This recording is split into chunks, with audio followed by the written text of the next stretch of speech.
Okay, this is the second part. Let's start with a little bit of scripting, very basic. First thing we want to do is make an instance of these three and take the position of the particles. So first I'm going to select the particles, and I'm gonna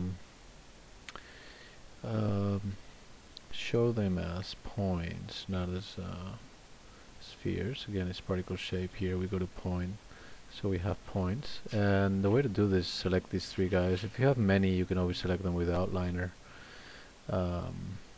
Shift this guy, so if you want to see, we're selecting these two parts, and basically go to particles and do instancer. Okay, good. So probably everybody notices that they're all the first one, which is this guy. Let's actually make them slightly smaller. There we go. So they're taking only the first one. So already for this we need a little bit of scripting, and I want to show you the Word document. We're gonna do this. We're gonna do first, we're gonna create a custom index. We'll see what float and all that means, which allows for Maya to select either one depending on criteria. For that, we're gonna introduce this script. Okay, we'll change this number depending on the number of pieces, so probably instead of 4 here will be 3. We'll see that later on. Then we're gonna do a custom scale. Basically we're gonna introduce this and this, and that will pretty much generate a scale factor between 1 and 3 in terms of size, and we'll apply it randomly. This rand is the script relates, part of the script that relates to random. Then we'll get the same random rotation, which is this part of the script, and the last we're going to do the random speed. The random speed has two parts. One is this, and then this we will apply in a different part. You will see it afterwards. So this basically is not the script, it's only this and this that we're going to introduce in the script. Okay, let's go step by step. I'm going to go to Maya, and we need to do first, I'm going to also open, I have it here because it's kind of cuter. It's the same thing as this, which is, you know, it's less, more of a direct, not a Word file, but text file. So let's do it. Where do we apply scripts, the basic scripts for Maya? And this could go very crazy, but we're going to do the very first steps of scripting in Maya, which I think is very interesting. If you go to particle shape, we're going to have several areas. You see how in per particle array attributes, here we're going to start introducing scripts. We're going to press here general. We're going to introduce the script. In a expression here, we'll see how we do that, and then after that we still have to say, you know, in this part, in general options, instancer, geometry replacement, we're gonna have to say for the scale to do that expression that we have defined. It's a little tricky in the beginning, but once you do it 125 times, you will understand it. Okay, let's go with it.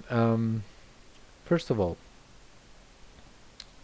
press general, this window comes up, and we're going to check that we have to do the custom in this. It's a float, so we have to be in float and per particle array, and we're going to give it a name, which is this guy here. Okay, custom index. So I'm going to basically copy it and paste it here. We obviously don't want that, so be careful with that. Custom index, and we say okay.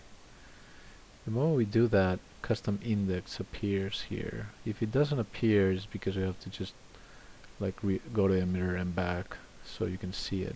Okay, custom index, this is the one we have just created. We're going to right click in the space and say creation of expression. Good. At this point, we're going to go again to this area and take this part of the script and copy it that relates to indexing paste it here. Okay. Now make sure that this text is the same as this text, particle shape 1 custom index. If you're not sure, just copy it and paste again. You see it is the same. Now the numbers from 0 to 4, it was a different option that I did. It's the number of units we have here. I'm going to place from 0. Actually, we have to add 1. Sorry, yes, because it creates a random number 0.5, 3.8. It will never create a number such as 4.2. It will create a 3.7, so that will be assigned in this option. So yes, we have to add one number regarding to the number of instances that we have and place it here in the second number. Okay, we're going to say create. You see we have expression here. Good. Let's actually close this, and that won't do anything. We can see it until we actually go up here, as I said before, to object index and select the last one, custom index. This is the one we have created. There you go. You have them. If you want to make them a little smaller, we can select them and just scale it down a little bit, so we have different options. It doesn't really matter because we're gonna play with the scale afterwards as well. So let's play it a little bit and see what happens. There you go. Sometimes they're pyramids, sometimes they're our machine, and some other times are cubes. Okay, so it's wonderful. Let's select and go again to particle shape for the second step. Second step, as we see here, is actually custom scale.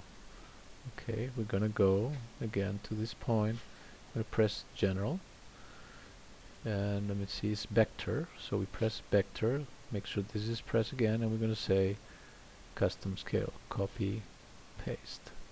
Let's get rid of this, obviously, and let's just say OK. So if it doesn't, it does show, but if it doesn't, again, remember, emitter, particle shape, custom scale. Right click, create an expression. Yes, the old expression maintained. We're gonna add to that expression. We shouldn't delete this. So here we have to introduce the scale. These two. First, this guy on top, paste, and this guy in the bottom. Let's give it some space, and let's just say edit. Great. Let's close this, and again it won't do anything until we go up here to scale and select the one we have just created, custom scale. Okay, now if we don't see some of them, it's because probably the scale expression is too small. So let's go to the expression, and the random is from 1 to 3. Let's say something like 2 to 5. Say edit and close. There you go. Now they're obviously too big. I did a mistake again, sorry. So we probably want to put my back like probably 0.5 and actually 1. Edit. Okay, we close this. It doesn't take effect in the beginning, but it does here now. You see how some of them are bigger, some of them are smaller.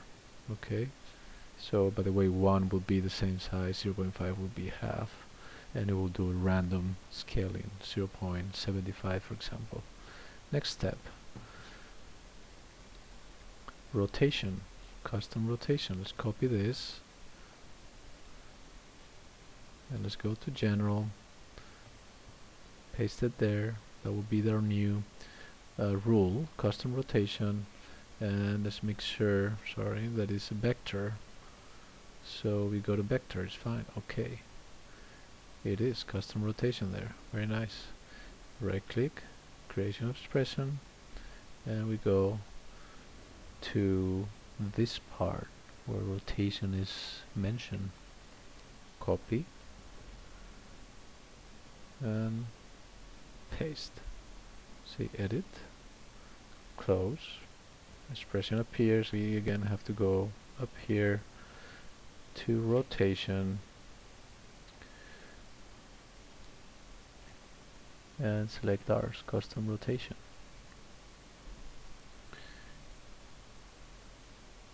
Let's stop it. Let's see what's happening. It's actually rotated randomly. And it's already quite cool, but we probably want to apply a movement in the rotation. I mean, I kind of like this already if you guys feel comfortable with this, but I think the next step is even more interesting. Let's go to, again, press general. We go to speed. Remember, it's a float. Copy, paste. Let's get rid of the number, obviously. It's a float. Remember that, per particle always, and create. It appears here again. If it doesn't appear, emitter and particle shape. Right click, expression. We go to the notebook and we have to copy this guy and paste it here. Now that's not enough. Say edit, it's good, but it's not enough. We have to take this part, copy it, and place it in this particle runtime before dynamics, which there's no expression. We have to press it. Basically, it says do this and add one more of that, so it kind of rotates. It's incremental scripting mode. So you say create, and we close. So now we should go and find a custom rotation available here. You see how they're rotating? We don't have to change anything because basically it's attached to custom rotation. Okay, now the way they rotate, it's quite more powerful. Again, remember what we did this in last tutorial is they're gonna still go to the goal. They're gonna hit it and bounce again, which is quite interesting, very powerful. And this guy's gonna move. These guys are gonna be trying to get in touch with them. There will be no more particles emerging here after a specific point, and they will follow that. Very interesting. So this is the time for you guys to decide which 4 moments within this animation. You can animate also the sphere in different ways and select the moment as an important compositional moment for rendering purposes.